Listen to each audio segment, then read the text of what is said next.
Hello बच्चों, let's read this question. So this question says, given assertion is to correct the myopia, a lens of negative power may be used. It may be concave or may be combination of convex and concave. Okay, reason क्या given है? In this defect, images from before the retina. So to correct the eye defect, some divergent or incident rays is needed. Okay, तो देखिए बच्चों, eye defect में क्या होता है? आपका some divergence आपको यहाँ पर चाहिए होता है, ठीक है? And we have given the four options. आपको देखिए ये assertion is पर based question है.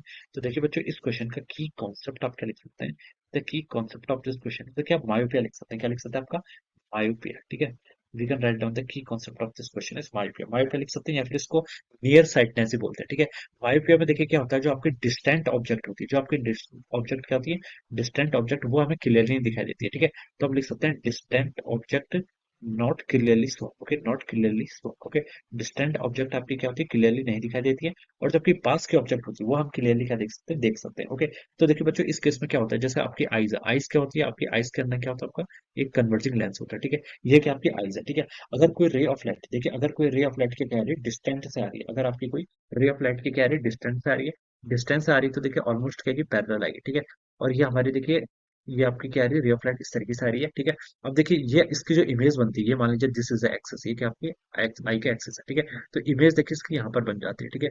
ये रे ऑफ लाइट देखिए आपकी रेटिना से बिफोर ही क्या कर जा रही है, आपकी रेटिना से बिफोर ही आपकी आपकी रिफ्लेक्ट कर जा रही है, तो इमेज यहाँ पर बन रही है। तो हमारी जो रेटिना में इमेज बनती है, वो क्या बनती है, आपकी ब्लर इमेज बनती है। इसलिए हम बोल सकते हैं कि जो आपके डिस्टेंट ऑब्जेक्ट होते हैं, डिस्टेंट ऑब्जेक्ट आपके क्या होते हैं, क्लियरली यहाँ पर हमें दिखाई नहीं देते, बिकॉज जो आपके रेज ऑफ लाइट्स हैं वो क्या हो जा रहा है, आपका रेटिना में आने से पहले ही क्या हो जाती है, आपकी यहाँ पर आपकी इस पॉइंट पर क्या हो जाती है, आपकी रिफ्लेक्टेड रे इंटरसेक्ट हो जाती है, ठीक है? तो इसलिए हमें क्या दिखाई देता है, क्लियरली नहीं दिखाई देता, ठीक है? ये किसके लिए ट्रू है, फॉर फार ऑब्जेक्ट, जो आपकी फार ऑब्जेक्ट होती है, वहां से जो आपकी रे ऑफ लाइट आती है वो क्या आती है, आपकी ऑलमोस्ट पैरेलल आती है, ठीक है? और देखिए जो आपका नियर ऑब्जेक्ट है, नियर ऑब्जेक्ट के लिए देखिए आपकी कैसी इमेज बनती है, ये मान लीजिए आपकी आईज है, कोई ऑब्जेक्ट देखिए आपका नियरर है, नियरर ऑब्जेक्ट की इमेज देखिए क्लियरली बन जाएगी, ठीक है? ये आपका नियरर ऑब्जेक्ट से देखिए आपके रेज ऑफ लाइट ऐसे आ रही है, ये कर जाती है आपकी, ये आपकी रिफ्लेक्ट होगी, और रिफ्लेक्ट होने के बाद देखिए आपकी कहाँ पर रिफ्लेक्ट होती है, इनका जो पॉइंट ऑफ इंटरसेक्शन होता है वो आपका रेटिना रेटिना पर होता है, ठीक है?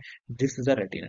तो जहां पर देखिए ये आपकी रेटिना, यहाँ पर देखिए आपकी ये क्या कर रही है, यहाँ पर बता सकते हैं, यहाँ पर इस पॉइंट पे इंटरसेक्ट कर रही है, यहाँ पर इस पॉइंट पे इंटरसेक्ट कर रही है, इसलिए यहाँ पर हमें ब्लर इमेज दिखाई देती है, यहाँ पर हमें क्लियर इमेज दिखाई देती है। ये किसके लिए था, ये आपका देखिए, ये आपका नियर ऑब्जेक्ट के लिए, ठीक है? ये आपका नियर ऑब्जेक्ट के लिए, ठीक है? तो इस टाइप के डिफेक्ट को हम क्या बोलते हैं, आपका मायोपिया बोलते हैं। अब देखिए बच्चों, इसको करेक्ट करने के लिए हमें क्या करना पड़ेगा, देखिए नियर ऑब्जेक्ट तो हमें क्लियरली दिखाई दे रहे हैं, इसमें प्रॉब्लम नहीं है। प्रॉब्लम है हमें देखिए जो आपके डिस्टेंट ऑब्जेक्ट है, तो इसको करने के लिए देखिए, इसको हमें रेक्टिफाई करने के लिए देखिए हमें क्या करना पड़ेगा, एक हमें कनकेव लेंस का यूज करना पड़ेगा। कनकेव लेंस का यूज करेंगे तभी ये जो रे ऑफ लाइट आपकी क्या हो रही है, पहले कन्वर्ज हो जा रही है, ये थोड़ा सा क्या होंगे, डाइवर्ज होंगे, ठीक है? तो इसको रेक्टिफाई करने के लिए बच्चों हमें क्या करना पड़ेगा, कनकेव मिरर का क्या करना पड़ेगा, यूज करना पड़ेगा। क्या लिख सकते हैं आपका, कनकेव मिरर का क्या करना पड़ेगा, यूज, क्योंकि कनकेव मिरर क्या करता है, आपका डाइवर्ज करता है, कॉन्वेक्स मिरर क्या करता है, आपका कन्वर्ज करता है, ठीक है?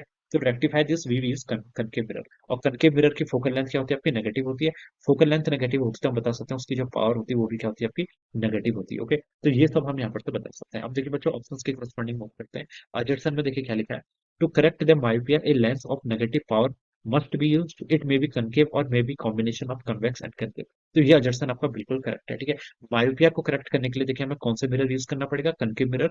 कनकेव मिरर से जो आपके रे ऑफ, जो रिफ्लेक्टेड रेज है, वो आपकी क्या होंगी, मायोपिया आपके रेटिना पर क्या बन सकती है, ठीक है? तो इसलिए हम क्या करेंगे, कनकेव लेंस का यूज करेंगे। तो अजर्सन तो आपका बिल्कुल करेक्ट है। रीजन पर देखिए क्या लिखा है, in this defect image from before the retina, so to correct the eyes defect some divergence on incident ray is needed, ये भी आपका बिल्कुल करेक्ट है, ठीक है? देखिए इस इफेक्ट में हो क्या रहा था, देखिए इमेज देखिए आपकी रेटिना से पहले ही बन जा रही थी। इसको रेक्टिफाई करने के लिए अगर हम यहाँ पर क्या करेंगे, एक डाइवर्जिंग लेंस का यूज करेंगे, तो डाइवर्जिंग लेंस के कारण आपकी इमेज कहाँ पर बनेगी, फाइनली फिर आपकी रेटिना पर बनेगी, ठीक है? इसलिए हम क्या करेंगे, यहाँ पर एक डाइवर्जिंग लेंस का क्या करते हैं, यूज करते हैं। तो बच्चों देखिए, अजर्सन भी करेक्ट है, रीजन भी करेक्ट है, और ये भी कह सकते हैं कि reason is a correct explanation of the assertion, ठीक है?